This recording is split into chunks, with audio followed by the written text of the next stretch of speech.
Good evening, and welcome to the very first episode of Jeremy and Ryan's Freaky Film Club. Ooh. Bat noises, witch cackle, thunder. Oh, We'll add that all in later in post. wolf howl, clacking chains.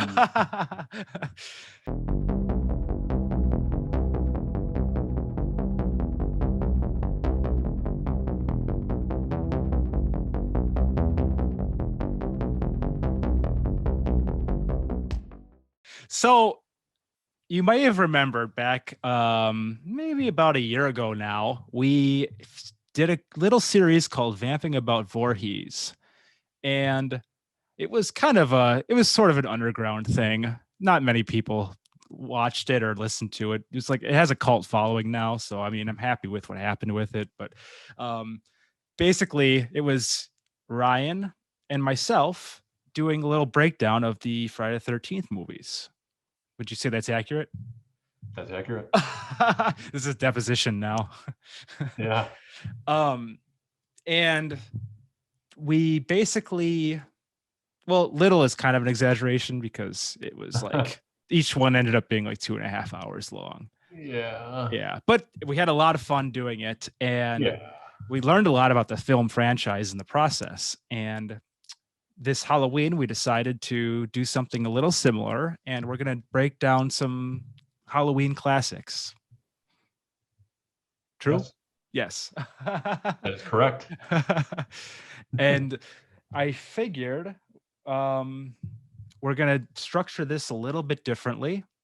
We're going to break it down into 3 sections. First being, we're going to talk about the movie a little bit and maybe hit you with some fun facts. And also, before we go any further, I should address this costume. Each week we're gonna be, well, I can't speak for both of us, but I'm gonna be wearing a new costume on each episode. The host with the most. But it's really fucking hot, so I'm gonna take the hood down for now. I'm sorry, I'm breaking the fourth wall already, but that's all right. I can't run the fan because of the mics. You gotta understand. I mean, come on, people. You'll just use it as the thumbnail for the video on YouTube. Yeah, that was just all I needed was that few seconds. There you go. Nice, it works out then. Yeah. So we're gonna try to do that, and like I said, we're gonna break it down into 3 sections in this episode and future episodes as well. The first section is going to be breaking down the plot and hitting you with some fun tidbits, maybe. Second section is going to be our fuck yeah or hell yeah moment of the week. Okay. We discuss personally what our favorite moment from the movie was. And then third, we're going to give it our final rating. And that's how we're going to cap it off. So the first movie that we're looking at this week is Hellraiser. Yeah. Classic film. Clive Barker, 1987, based on his novella from the same year, I think. Very cool. I didn't write down the year that came out, but yeah, based on a short novel that he wrote. Awesome. Very similar. Obviously, there was a little more detail in the novel, but right. I think the film was probably pretty accurate because Clive Barker also directed it. He did. That's pretty cool. Yeah. And I guess one of the quotes he had was it wasn't actually a quote. I'll cut that out. It wasn't really a quote. It was more just he was kind of miffed about some of the other projects that had happened, like the adaptations of his works. And so he decided this time around he would try his hand at directing. And this was his first time directing. And he wanted Yeah. Some adaptations of like his other novels, other stories. Yep. Okay, I thought you meant like other people tried to adapt Hellraiser to some other spin-off. No, it was other works that he had done. Okay. And he was kind of like, let's see, I didn't look it up, but so I'm not really sure, but I think okay. I'll just sit here for like 5 minutes while I think of it. No, but yeah, so he was kind of miffed about it and he didn't like how they turned out. So he decided he was going to try to hop in and direct this one. Yeah, well, that's how you know to be closer to the source material if the actual writer's doing it. Right, So absolutely. Yeah. you can feel comfortable in that. And first thing that stuck out to me was that this film had a budget of only $1 million. And for some of the practical effects you see, it's kind of fucking nuts what they were able to pull off. Really, very, very good scenes, some very good makeup effects. I really like what they got going on in there. And, for $1 million budget, it makes me think they had a really dedicated team. And maybe some up and comers that maybe weren't super high profile or something. Gentleman's name was Bob Keane, I think, who was in charge of the makeup. Guy? That's what they said in the credits, but I'm sure maybe there was he was the head guy. Yeah, the lead makeup effects artist. And horror films, I guess, aren't always super high budget anyway, right? So maybe that's not so out of the ordinary. Right. Absolutely. He's probably doing a lot of different stuff, but yeah, absolutely. Some of it that's what I noted from the film, is that some of the makeup effects were pretty good. And it's funny too, because they used a little bit of CG, so it's like a stark contrast when you see the for instance, actually at the beginning of the film, when Frank, I guess we'll get into starting to break it down here. When Frank starts, playing with the box, you get that shitty blue electrical effect coming off of it. Oh yeah. And it just looks so bad and dated. But then immediately after, you get the chains into the skin, and that looks awesome still. It that holds up. Right. You can tell that it's not it doesn't look exactly like skin and meat, but it's pretty good still. At a glance, it passes. Yeah. It passes. Absolutely. Looks nasty, looks Yeah. So that was one of the kind of the early big effects scenes in the movie. And so Frank, he gets the I guess we should mention, he gets the box from, I think, Morocco. I think that's where he gets it from. They don't really. It was an Asian guy. It was an Asian guy, but according to the Wikipedia, he's in Morocco. Okay. So I'm not sure why it's an Asian dude. Sure. Maybe to make it more mystical. Maybe that was their idea of It's Clive Barker's story. Yeah. That's what he wanted to do. He can be there if he wants. Yeah, there could be an Asian guy living in Morocco. Yeah, maybe he's hiding out. Yeah. Maybe he's hiding out from the Cenobites. I wish they would have explained that a little better. Maybe they talk about it in the second one. I don't really remember the second one at all, but you need some unknowns, I think.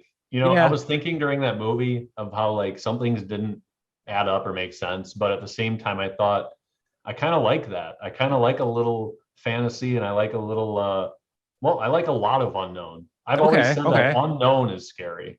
Well, and when you have a character or a monster or a situation that's too revealing, it's just you're comfortable, and that's not scary. Yeah. Okay. Yeah, for sure. Well, let's see if you have that same thought when we get to the pet shop scene, and let's just see how many unknowns you like then at that point. This movie definitely had its weird moments. That's for sure. Yeah, absolutely. But I know what you're saying. It is cool to not have it all out on Front Street for you, and just they just blow their load right away, and you're just all right, cool, really scary, guys. Yeah, rushing out the bad guy or the scary thing, or having everything in bright lights, or having something that you can understand. That's the big, with this movie, the big thing. Absolutely. Yeah. The way Frank comes back and all this stuff is it doesn't make sense. But that's fine. It's it's okay to be sucked into a fantasy world, right, where it's scary because you don't know what's coming. That's kind of my point. Sure. Sure. Yeah. So after Frank solves the puzzle, I guess we're led to believe he's dragged to hell, or into this weird realm of sadomasochism, where he's just gonna be tortured by, some call them demons, some call them angels, as they say. In indistinguishable ecstasy and the greatest pain you've ever felt, pleasure and pain. Yes. Indiscriminate. Right. With the as you're ripped sex. apart. Right. Something I often fantasize about myself. Right. Asphyxiation. Mm-hmm. Is that autoerotic kind? Yeah, the real world equivalent of that. Right. Yeah. Right. So yeah, they so Frank's dragged to hell, and we cut to years, I guess, later. Maybe I'm not sure exactly the jump in time for when they move into the house. It might not be that long. No, because there is maggots in the kitchen. Mm-hmm. So it does kind of seem like it was freshly. It might not have been that long. Yeah, I'm not really sure though. They don't make that super clear. They don't. No. But anyways, Julia and Larry are the two people, and they enter the home, and Frank is Larry's brother, and we find out pretty quickly that Julia and Frank had an affair right before the marriage, which is pretty fucked up. Very classy, and it kind of Yes. seems like it was before and during and maybe even after. Mm-hmm. Which is pretty low. Yeah. Julia's not very nice. Yeah, her heart wasn't all there in the marriage, apparently. No. So they're moving in, and Larry cuts his hand on a nail in the doorway, which leads to a really big fucking gash that what doesn't seem very realistic to me. No, but I think it worked. Mm-hmm. You know, I think you don't need it looked too cool. much makeup effect to make that work. True, yeah. But yeah, you know, they had like a line of dark black, like fake blood cut thing, and you know, you put a little fake blood on a dark patch, and I think you can make that pass for a deep cut. Mm-hmm, mm-hmm. But yeah, I know what you mean. It wasn't. It was just kind of like, oh I think for the time, the time and the budget, I was okay with it. Yeah, for sure. And it led to some pretty cool big flowage of blood added to the scenery. So he's leaking oil and onto the floor, which is the key to regenerating Uncle Frank. Right. Which is just one of those moments that you're glad they didn't expand upon further. Well, I do want to say too, I thought it was kind of weird, like when he walks into the room with his bloody hand, he comes like all the way upstairs to Julia in this weird attic. Like, wouldn't you go to the sink? You would think so, right? What the fuck is Julia gonna do? Yeah, I know he has a fear of blood, but it just seemed like, okay, they're really bringing him up here to make this work. They should have just had him carrying something up into the attic, and it would have made a lot more sense. Like, I don't know. Right. Here's some old antiques, family heirlooms. We'll move them upstairs to the attic. Yeah, there you go. Yeah. Because I mean, if it's more organic, it's like, okay, he's already right there. Yeah. And it's like, ooh, and I don't like blood, you know, like, but he had to come all the way upstairs. Yeah. But I mean, it's kind of funny because hung up on that, but I never even really thought about that. That never crossed my mind, but it's like, now that you mention ruin it for me. But you know, I just thought it was strange. I was like, it's, you know, they're bringing him in here for this. Yeah. And I mean, you saw the nail coming. They kept showing that shot. Yeah, as they were showing that flashback of her banging Frank, and it's like his arm was moving in rhythm with their bodies. Yeah, it was very special. It was magical. It was great editing. It inspired me. Fantastic directorial debut, Mr. Barker. Absolutely. Really into that. And you know, he comes in with the blood, like you said that I said, the whole blood thing, starting Frank up from underneath the floorboards and getting him back from hell. So what I liked while I was watching it was, you know, there's this Cenobites, this other dimension thing. We don't know how it works. So you know what? Somebody grows between the floorboards underneath there in that room. You're cool with that? You know, that's the scary thing. Why does that happen? Yeah, why does it happen? I don't know. So that's kind of scary. Sure. Okay. I mean, what would even be better anyways? Just have like some crappy computer lights and they just appear there? No, for sure. I mean, it's better to have nothing than to attempt to explain it and show some shitty effects. I agree. Yeah. I agree. But I mean, him growing in there though, I thought was cool, creepy, gross. and like the legs flopping out of the floor. That And was like cool. Yeah. all the weird shit that happened to connect the brain to the body. And Yeah. I actually really enjoyed all those effects. They used a lot of I don't know what you call that lube or that gelatin or whatever they Like use. Vaseline. Yeah, Vaseline, I Yeah. guess. But Yeah. was it mixed with water to make it more thin? Oh yeah, I bet it. Yeah. Hmm. And I know they use that in the Alien movies. That was used heavily in the Alien movies to give Really? the drool and stuff. Yeah, for their mouth, like they like pour it down their mouth and they're like opening their mouth stuff. That's cool. Um, and they used a lot of that, I could tell, Hmm. for those scenes. But yeah, freaked me out a lot when I was younger. I still like it now in the film. Hmm. So yeah, I like it for creativity. Right. Absolutely. And to keeping in mind that it's only $1 million budget, it's just like, man, that's just such cool stuff they pulled off. Like I said, Those effects are good. yeah. Hmm. Good. And yeah, for sure. And now, so we are led to the next interesting thing that I have to mention, because this is like a part of something that I remember from when we were kids, and it's the line, "Don't look at me." Julia?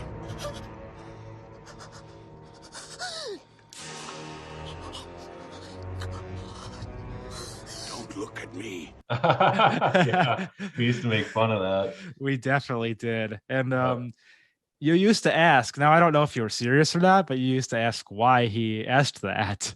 You're right. And actually, it was like a joke. It was a running joke, but as I thought about it, it's actually a legit question, because later on he looks just as disgusting, and he doesn't care then. So why the fuck does he care at first? So funny you should get into this too, because I thought about this during the movie, and she does look back at him even in that scene. Yeah.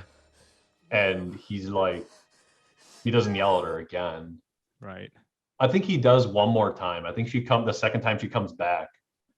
I think he's about to eat the body, and he's like, "Don't look." Like, interesting. Oh yeah. I do remember that. Yeah. Don't look. But I told you. As a kid, I thought that was so funny. It was just hilarious to me that like there's just like this creepy corpse thing from hell, and it's like, "Don't look at me," as if like he's ashamed of his appearance. Yeah. He's like, so his vanity did not go away with his like evil spirit. Yeah. Coming back from the dead. It is pretty funny to think about it like that. Yeah. And like, it's definitely harder to take serious now too, because of like all the memories attached. And like after a little bit after that, when he like closes the door like really slowly, it's like, it's just kind of that's funny too for some reason. Yeah. And so that also leads us to a god awful line delivery when he says, "Please God help me." Like overall, it's in the same scene as the "Don't look at me" line.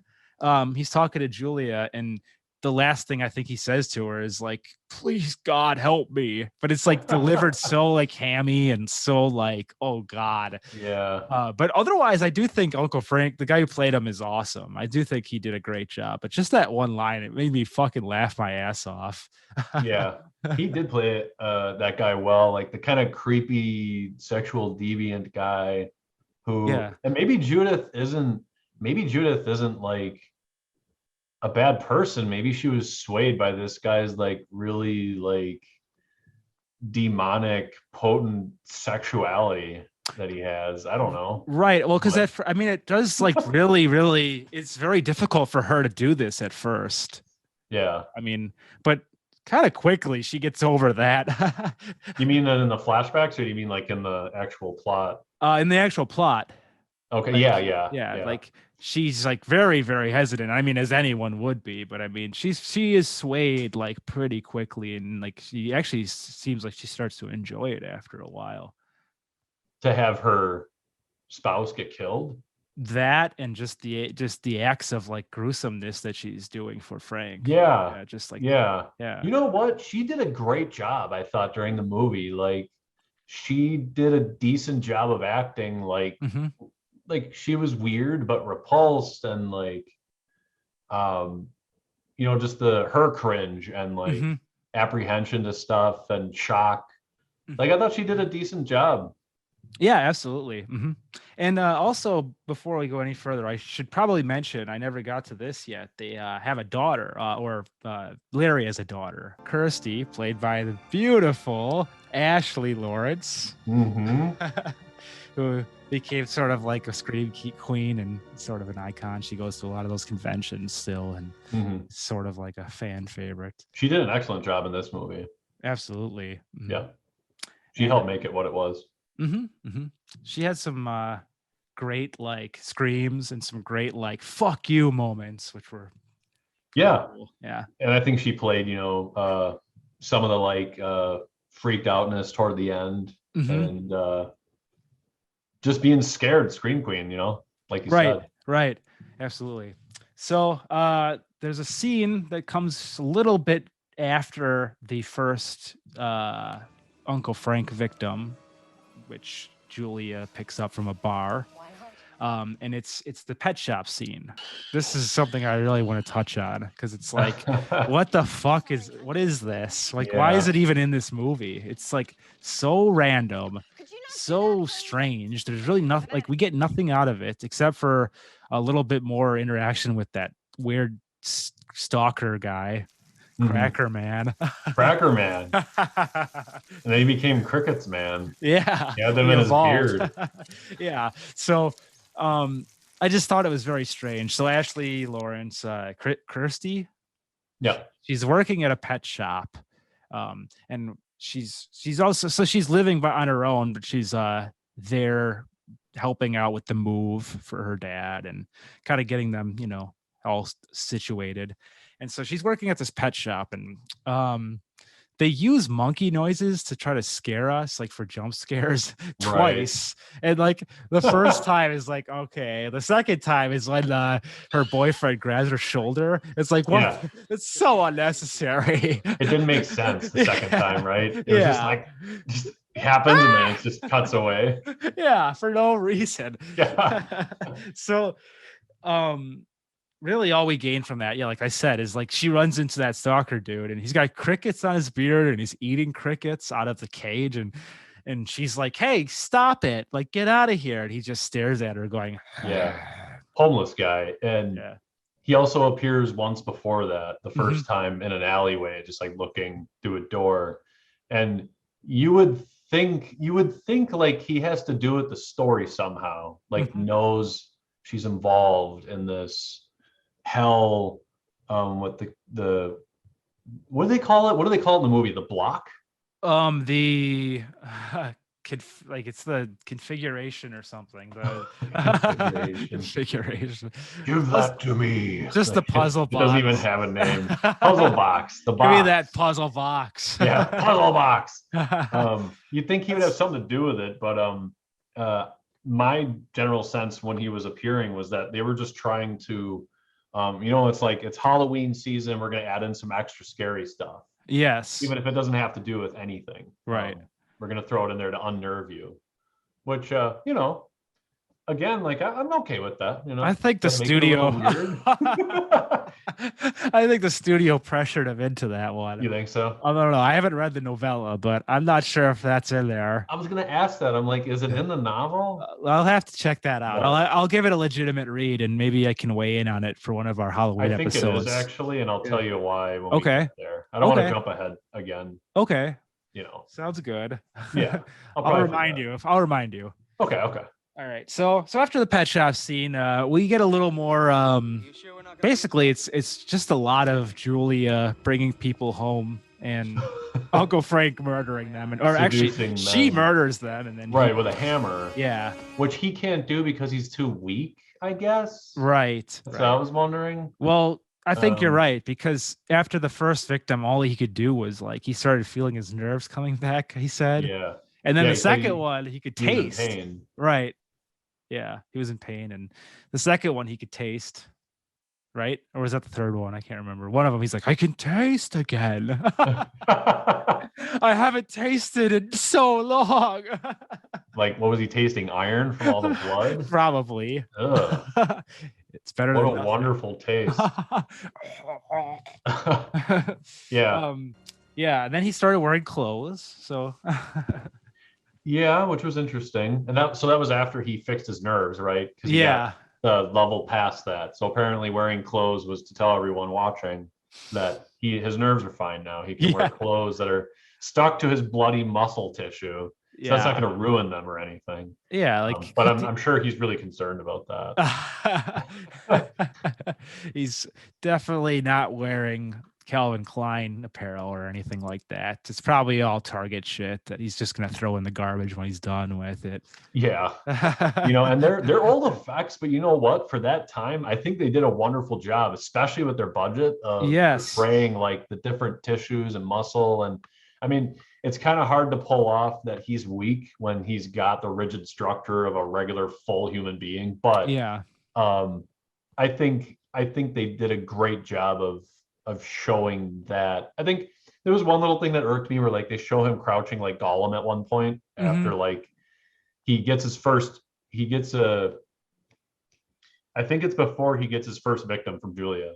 And they show him Okay. just sort of like sitting Yeah. like on the ground, like a Yeah. regular guy for like a Yes. second. It almost Yeah. seemed pointless. Mm-hmm. But before that, he was dragging himself around, which I thought was really creepy. Yes. They had like the drag. Yeah. And then he's, when she like, brings whispering him, and shit. yeah, and he's like dragging his body all creepy. Yeah. Because his like legs don't work and his pelvis is tiny or something. And Yeah, that looked awesome.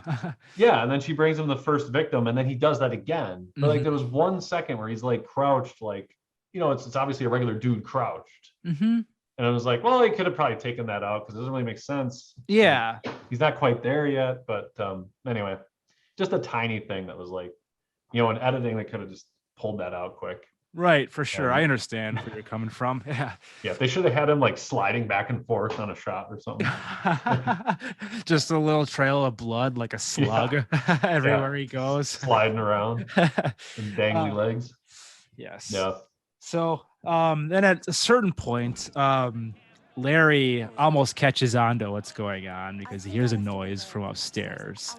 And Julia is like, no, don't worry about it. It's just an open window. Right. She tries to like get him into the bedroom instead, so he avoids going up to the attic. And oh, is this when they were watching boxing? yes. Mm-hmm. Yeah. I know I'm probably jumping around a little bit because we were talking about all the victims. Yeah, we both are a little bit. But I'm assuming everyone's seen it if they're watching this. So yeah, everyone just pause right now and go watch it quick and come back and restart the episode.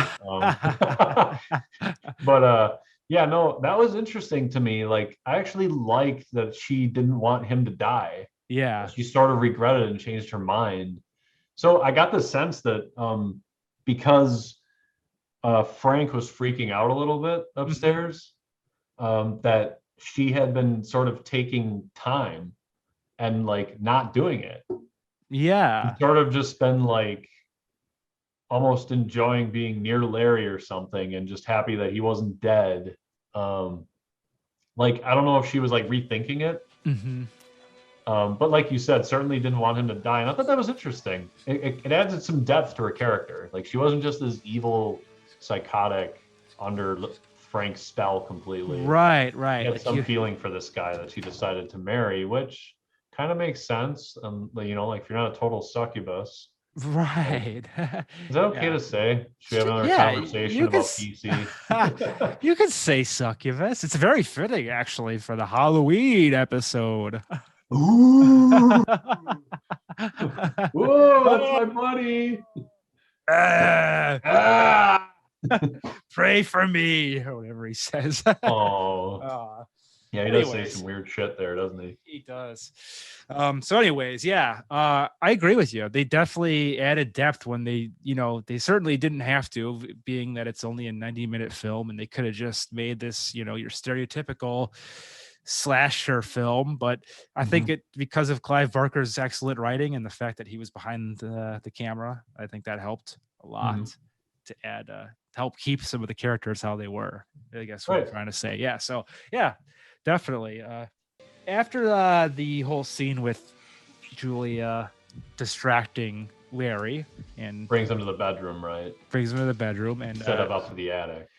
Right. And keep in mind, for everyone listening who we hope has seen it, she's being very weird the entire movie, really, and then especially in this scene, she's like scared and trembling, and then all of a sudden starts making out with him, trying to do anything to distract him. But I mean, I feel bad for this poor guy, Larry. Right. He doesn't seem like a bad guy. I was gonna say, yeah, Larry just comes off as a really nice dude. He has like genuine concern for her too, and like he's talking with his daughter at one point, trying to like reconcile the relationship and everything like that. So yeah, I mean, at the heart of it, his brother Frank's a shit. Yeah, he's just a total asshole. Ruined his marriage, really. Yeah. If this is like the frigidity that was ruined his life since the wedding, yeah. Total dick. Yeah. So at a certain point while they're having sex, Frank comes up behind them. Well, Julia can see Frank, but Larry cannot.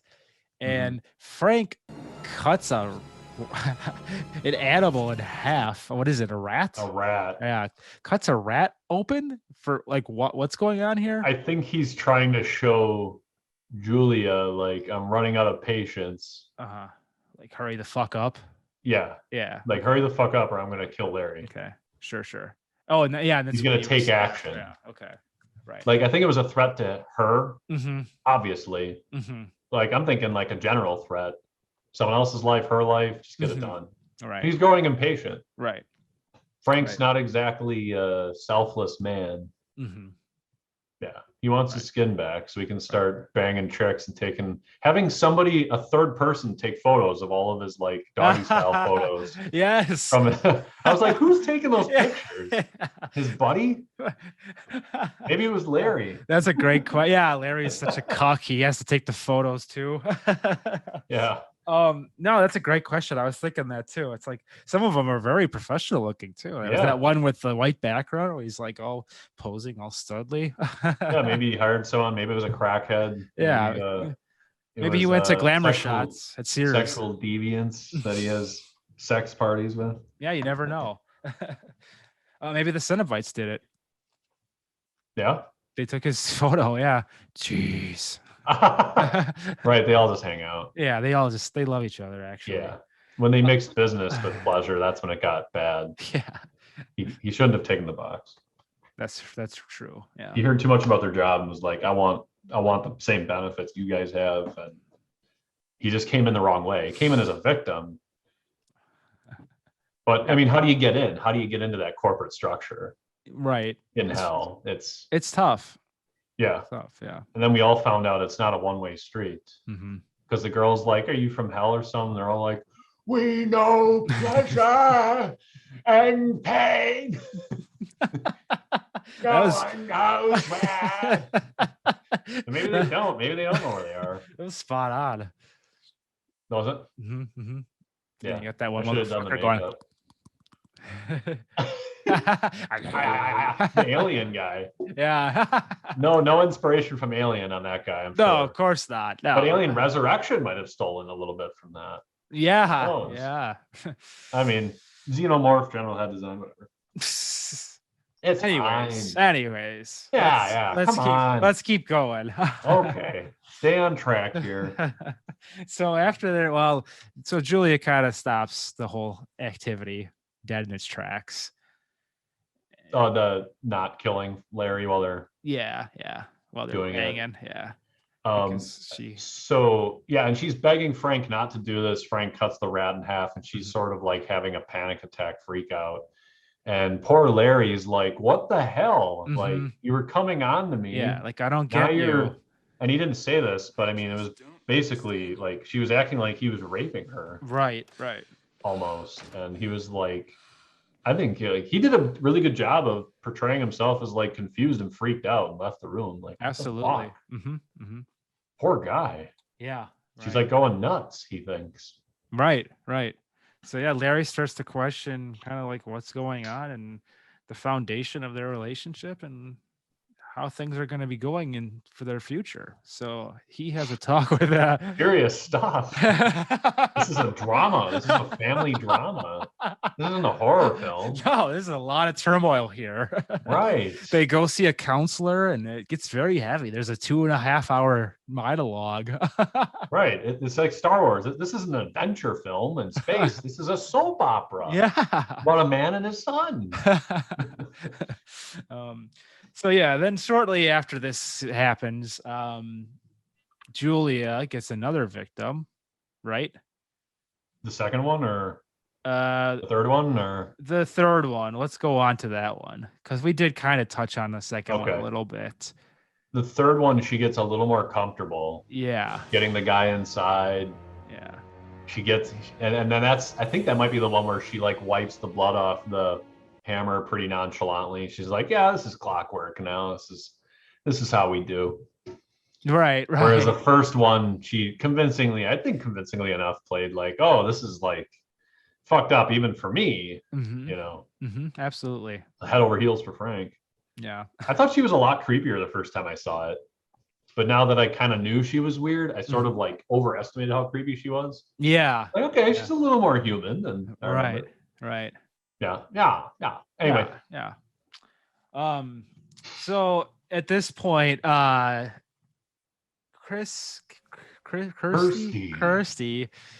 to daddy. She finds out what's going on. And yes, come to daddy, as said by Frank. Frank has a confrontation with her. She picks up the box and he's not too pleased. He wants his box back. Give it back. Yes. Give it to me. Give me that. Great thing. lines. Yes. Great dramatic lines. And she basically tells him to go fuck himself, and she throws the box out the window. She does. And it buys her some time to escape, and she runs out of the house, grabs the box because she's able to find it shortly after running out of the home, right? And it leads her down a pretty interesting path at this point. Yep, and this is where I think she played being like, you know, mind fuck, like kind of losing her mind a little bit. I mean, when you witness shit like that, your perception of reality unwinds pretty fast, and I wouldn't blame most people for losing their fucking mind. Yeah, permanently. Absolutely. So yeah. I thought she kind of played that off. She kind of goes into like a daze along a chain link fence. Yeah, and she starts to hear some of the stuff again. I think, right? She has like the flashbacks of what happened with Frank. Sort of, I think, and then like she falls and people crowd around her, and then she ends up somewhere. Right. Hospital, mental institution, we don't know. And I like that. Yeah. We don't know. They don't just show us mental hospital outside of the sign. It's like you don't know where she is. Right. And it adds to like the psychological fuckiness of the film. Yeah, that is cool. And also the fact that it's just a very confined space, it kind of adds to the the feelings overall. And it's cool how they did that when she first has her encounter with the Cenobites. It's kind of like, I don't know, it's just shot in a really cool way.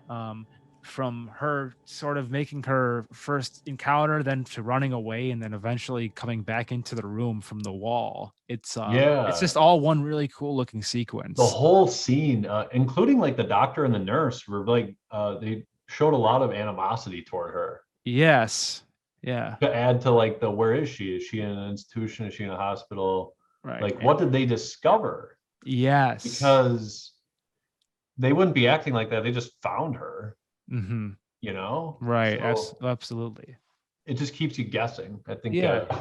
But that whole scene, like you said, was very, very mindfucky and like crazy.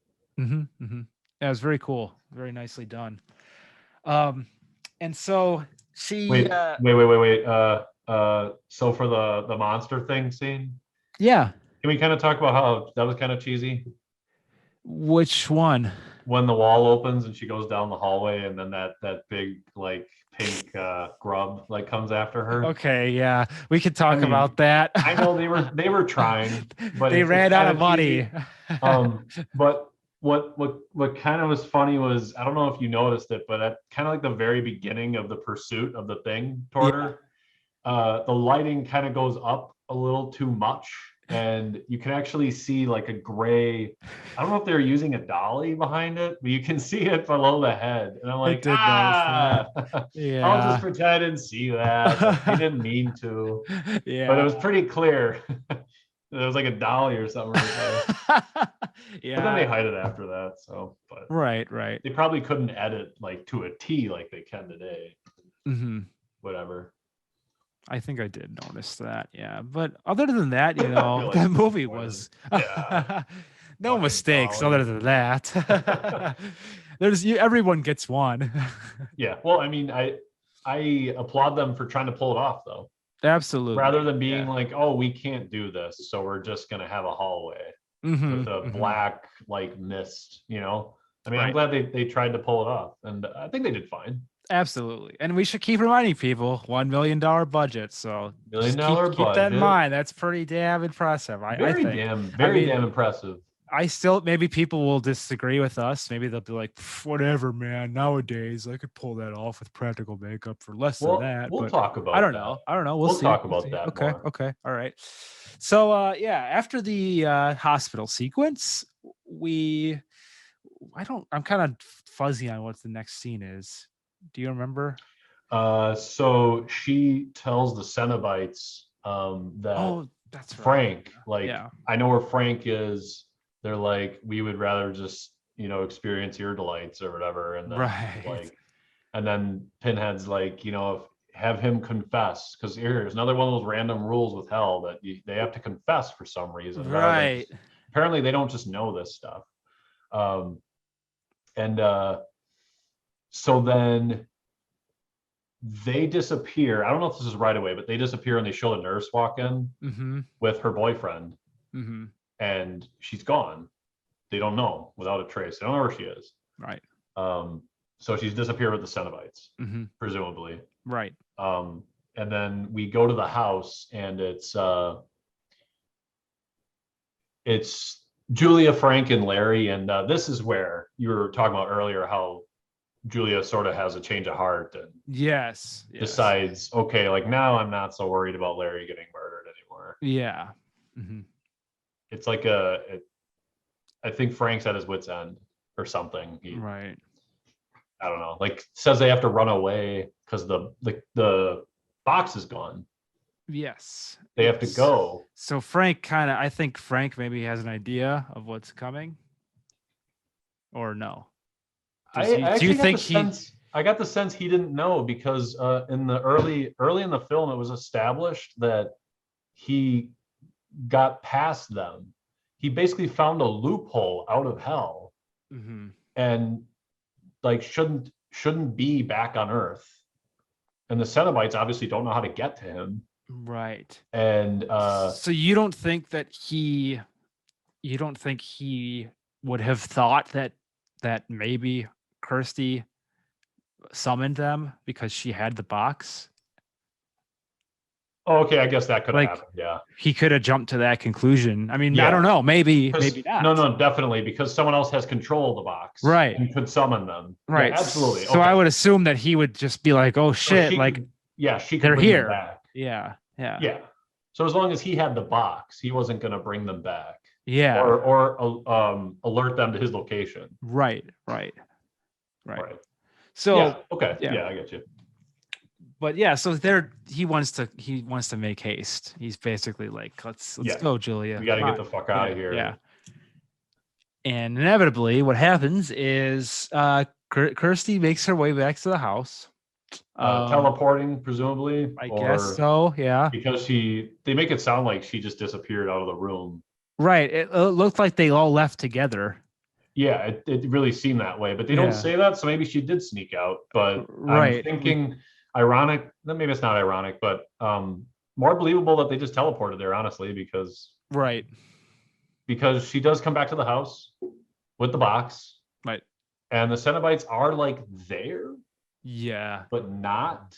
Yeah, because they said that he has to confess. Yes. So they're kind of like waiting in the mist to hear it. Yeah. There are rules when you're the givers of death and pleasure that no one can measure. Right. Yeah.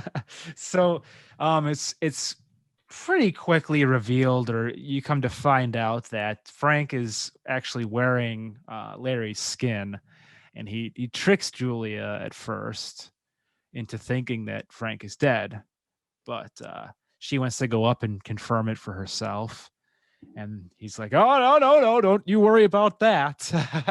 Yeah, and gets Larry's voice, which was interesting. But I guess he could eat his voice box or something. Also, that was never clearly explained how he was getting his sustenance or getting the skin. No. And how he's putting it on, and you would not have really known if you were a first time going into this that was like that he just did that. Well, I think they glossed over it really because watching it last night, it was like just sucking noises and grabbing people, and that was supposed to be like him putting skin on. I thought that was him feasting or something. I don't know that they knew how to bridge that gap or how to demonstrate that. But I thought it was weird that she didn't notice that her dad's there was blood all up and down like these. And she didn't think. Yeah, it didn't look good. Maybe she was too, distracted by getting Frank. Right. Taken by the Cenobites and like too much in shock and just happy that her dad's talking and alive. Yeah, and that makes sense. It looked pretty fucked up. It did look fucked up, but all the way up and down his goddamn like head. But she did have one hell of a day. So she did. Yeah. So she makes her way up and obviously comes to find out that it's all bullshit, and Frank is actually using Larry's skin, and Frank tries to kill her. It takes her a while to figure it out, though. Actually, it does take her a while. Yeah, there's a little bit of build up. Yeah, absolutely. I forget what gives it away, but then because Frank doesn't want her to leave. Right, so right. Frank and Julia tell her like, "You're gonna stay here with us forever." Exactly. Yeah. He's like, "No, no." Like, "Oh, this is fucked up. This isn't right." Right. Yeah. And then he says, "Come to daddy." Yes. Come to daddy. Starts getting creepy with the whole, family incest thing. Frank, he's a stand-up guy. He really is. I'd let him babysit my kids if I had any kids. Yeah, he won't cross any lines. No, he's a good guy. No. You can trust him. Yeah. So he tries to kill her. And, ends up he tries to kill her. Just go into it. No big deal. Whatever. He ends up killing Julia in the process. Pretty unremorseful, really, because after that happens, he's just like, and I almost wonder if he was planning on it, because he's sort of like, nothing personal, baby, like well, it wasn't in his voice, it was in Larry's voice. He almost makes it sound like he was planning to get rid of her at some point. Yeah, like that was like maybe always part of the plan. I mean, and then he sucked the life out of her a little bit. Yeah, he got like pasty peely back skin, and she died. Yeah. And I don't know if he was sucking life force out of her. I guess so. I guess that's what we were supposed to get out of that. And then she died. Yeah. Yeah. And finally, the Cenobites show up, and they realize that it is actually Uncle Frank, and he confesses because he confesses inadvertently to Kirsty. Larry. I respected the Cenobites' sort of critical thinking skills there, because he didn't have to say like point blank, "I killed Larry." He just had to like talk casually about how like he had it coming, or he deserved it, or They use their context clues, and they're smart. They're smart. They're smarter. Interdimensional beings.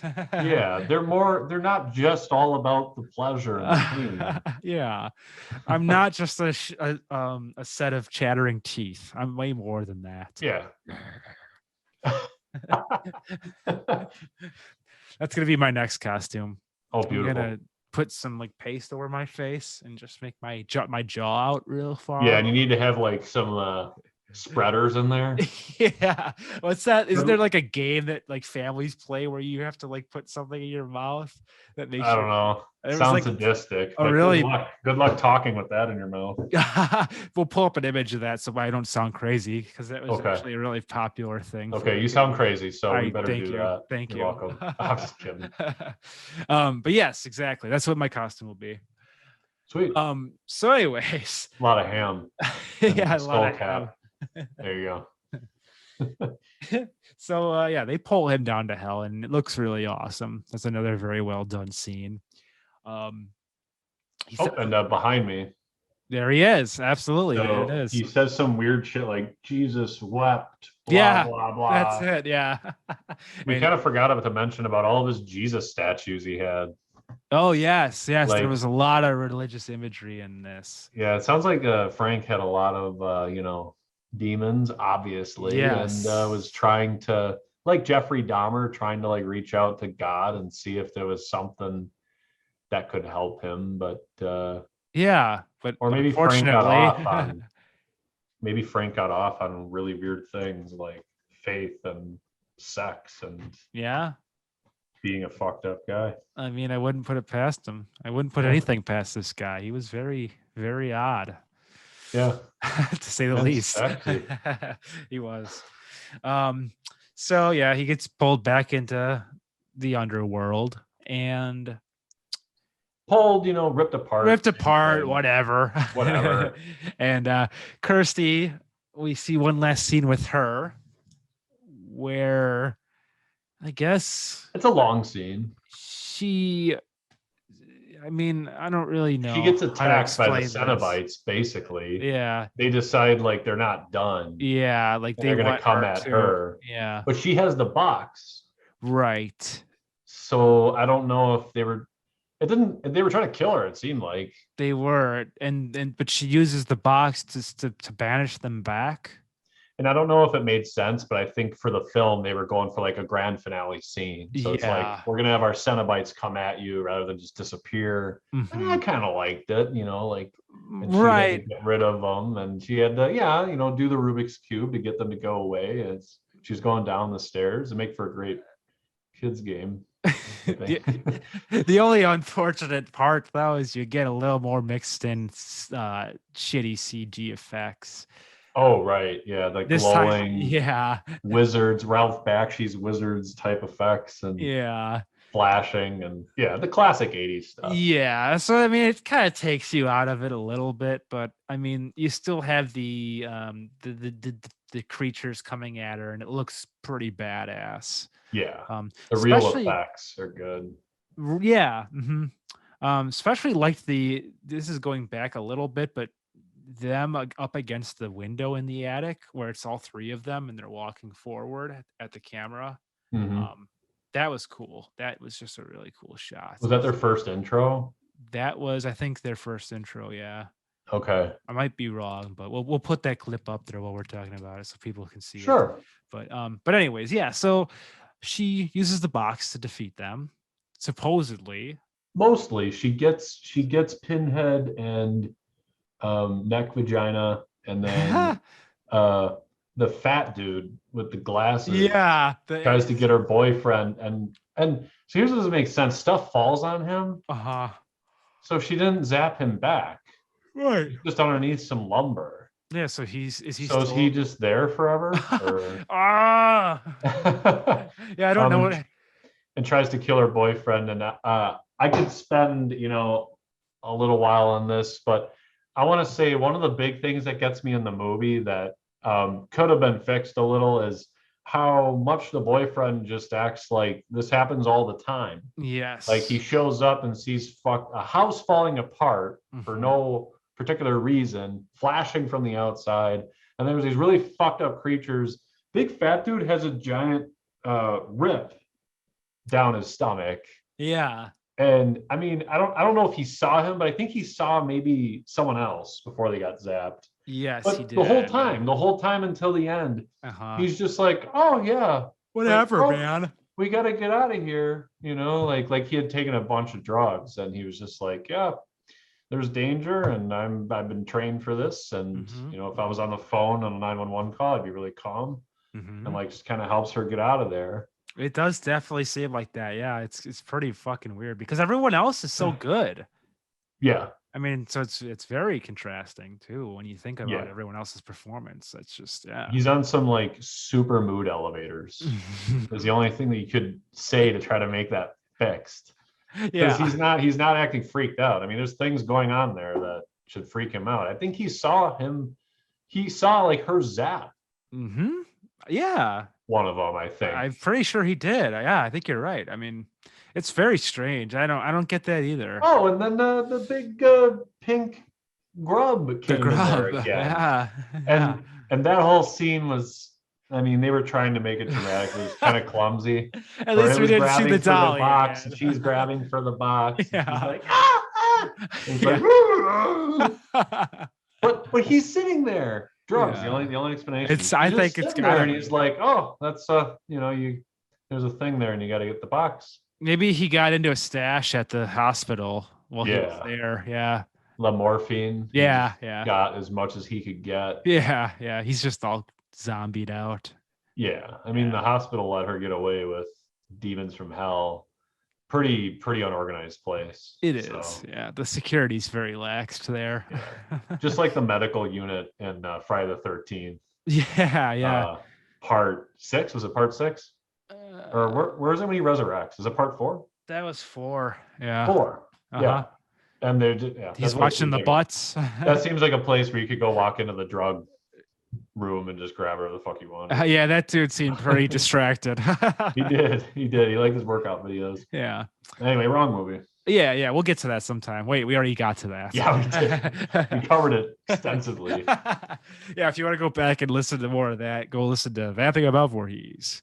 Yeah, absolutely. So, anyways, yeah, so the showdown ends, and we're treated to a scene of her. I guess where she's going back with them eventually, right? Is that kind of how it ends? Like, so here's another problem I have with the film that I felt was just like they couldn't. So the house presumably burns down. yes. For whatever reason, I don't remember a fire starting, but I guess the Cenobites started it with supernatural something. Sure. The house started falling apart and it burns down. And they kind of just flash to this sort of open vacant lot in the middle of the city. Mm-hmm. And with fires and like piles. And my thinking, the best guess I can make is that was the house.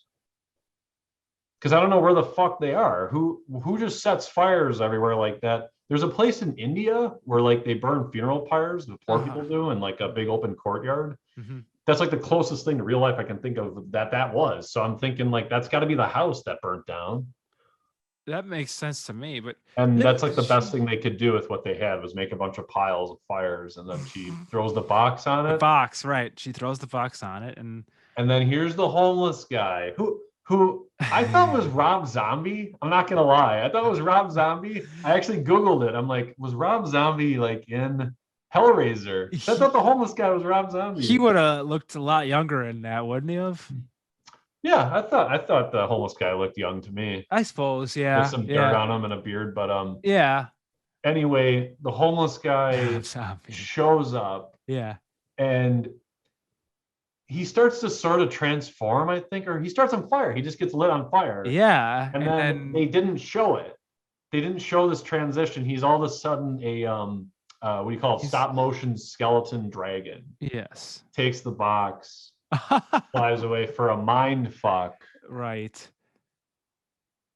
And then at the very end, we're back at the beginning of the film. Right.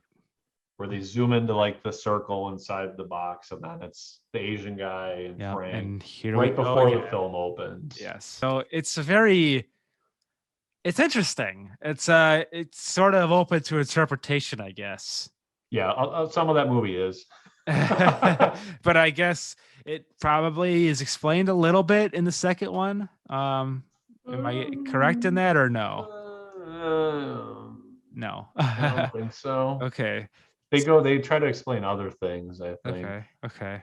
But I mean, we'll watch it sometime. Yeah, for sure. I remember a few things about it, but I mean, sticking with this film here, I think we covered the plot. I mean, probably not as quickly as we had hoped, but we're figuring this out. Yeah, we're just getting our footing here, and Yeah. we'll Plus, edit some shit. You can blame me. You're stuck with me. No. I had way too much detail, but No, I appreciate it. Because I have a or horrible lack memory. thereof. It's a bunch of bullshit. No, it's But fine. your favorite, most badass part of the movie, what was it? Okay, I'm gonna give it up. I know it's probably maybe a little cliche here, but I gotta give it up to Frank getting ripped apart at the end with the chains. That's just did it for me, man. I think that's so cool.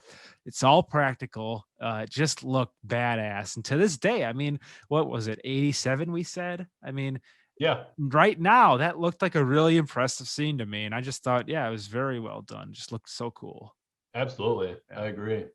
And for me, I think it's going to be weird because I feel like it's like not, there's a lot of badass things that happened. Lots of cool makeup effects, of course. But for me, one that stuck out actually was the first victim that Julia hits with the hammer. She uses the sharp end of the hammer and hits the dude that she brought home in the face. And the makeup effect on his lower mouth, like rips off part of his lip, gashes his jaw, and like his teeth are like kind of busted up down there. I thought that looked real raw and real. So that's a part that stuck out to me where I'm like, those are damn good effects right there. That looks nasty. Absolutely. You can show that all day long. Absolutely. Fuck yeah. I mean, it's just a small part. I mean, it wasn't a big part of the plot, but yeah, and like he falls over and is laying on the ground. They show that they still have that makeup effect, and he makes an appearance later, I think. Yep. Maybe it was him or someone else when all the maggots part of his mouth when girl's like backing away and I was waiting for that. I'm like, God damn it, she's backing away in the room hiding from Frank. She's and of bound course to run into maggots something. guy hiding and come out and she did a great job of not screaming. Scream Queen knows when to scream. She knows how to stay alive. She's playing the game the right way. Yes. Because I probably would have screamed after shitting my pants. Yeah, absolutely. Yeah. I agree. That looked really cool. And I actually heard that they had to censor some of that stuff out because there were more hammer hits. And it actually was more detailed. And freaking MPAA. It's a horror film. I know. Like, come you on. Bastards. Let them just go to town. Just let them do it. Yeah. It's not a family film. Well, kind of. It's wholesome. I mean, there's a mom and dad, a daughter, a wife, sick, sadistic, sexual deviant brother, murderer, demon from hell, and Cenobites. Yeah, it's pretty. Cenobites. Cinnabons, yeah. That's what I think of when I tasty. Cenobite. Cenobite sounds too much like Cinnabon to me. It does. Tasty, I get a sweet taste in my mouth when I think of the Cenobites. One little thing I want to point out too before we move further is I thought it was really odd that when Julia carries the first victim, he gets like Frank like rips off his skin off his legs and his torso and whatever, and doesn't really use his head for some reason. But she carries his body, which I thought was cool. She could carry him like, oh, he's probably like really light after having his load lightened into the room across the hall, into that room with like the sheets around the furniture. But like during the film, they go into that room like to check it like real quick, like open and look in once, and then like go in there later. But like, wouldn't it stink like shit? You would think, right? living Larry, the dad guy, before he dies, goes in there, opens the door, and it's like, wouldn't that fucking smell? That's a good point. Yeah. I never even really thought about that. But anyway, it's just a small thing, but it's like, if it were me making a film, I'd be like so meticulous about like every little detail, but that's just because it bothers me. Maybe there's some hell power that he's using to like cover up the scent. Actually, I did the thing where I always try to like make excuses and imagine what happened. I thought that maybe she got something from the store that was like lime or something or bleach or something that would take the stench away.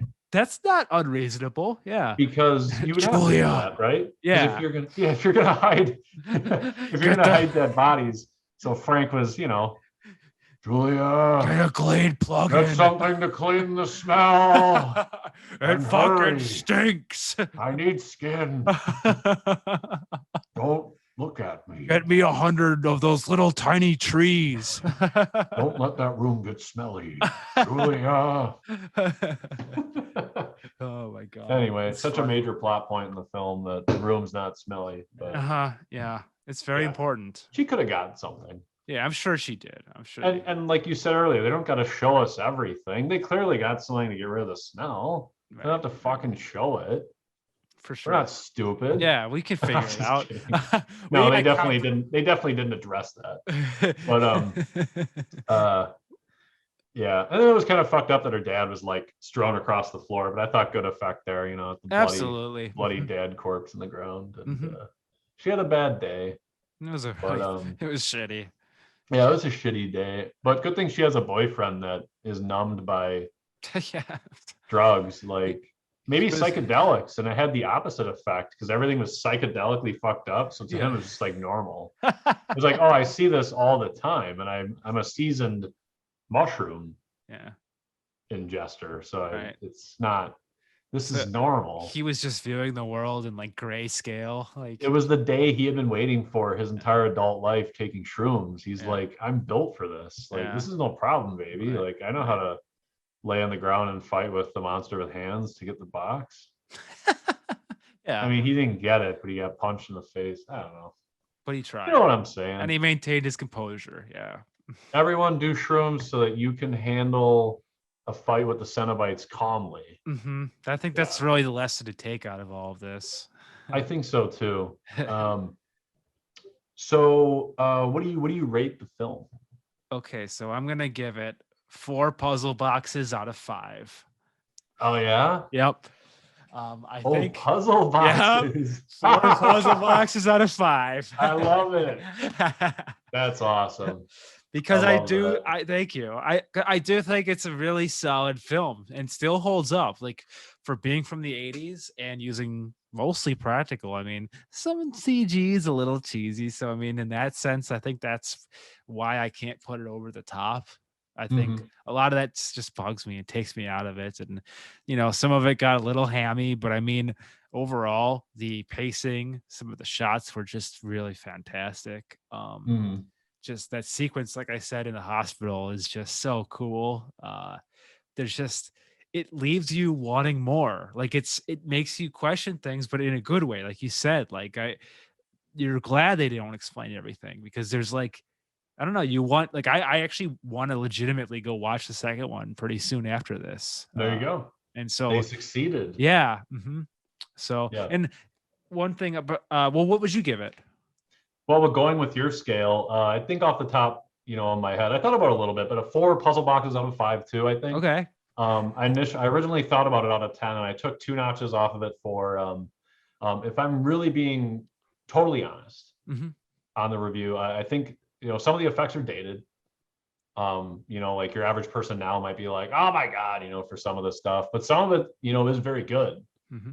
So I took a notch off for that because some of it's dated, the effects. And then another notch I think I took off for kind of believability, you know, like they're just generally speaking, like some of the weird stuff that happens, it's like, why the fuck is that happening? Right. Kind of stuff like that. So I took another notch off for that, but otherwise a classic film, different idea, like great characters they invented with the Cenobites, and the Scream Queen on there did a good job, and just this concept of another dimension and using like the hospital scene so well, and just a house family dynamic, and yeah, I think it's a great film, and it's definitely a classic, and one that people should have on their list if they want to see a horror classic. Absolutely. It's a great way to kick off the season, and it's got that atmosphere, turn down the lights, and enjoy some angels or demons.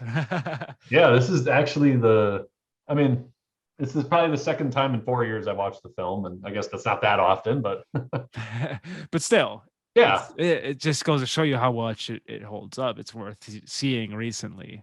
Yeah, and I was excited to watch it again. So yeah. But overall, yeah, like we said, great film, great way to start your Halloween season off. And I guess we'll see you next time on Jeremy and Ryan's Freaky Film Club. Ah!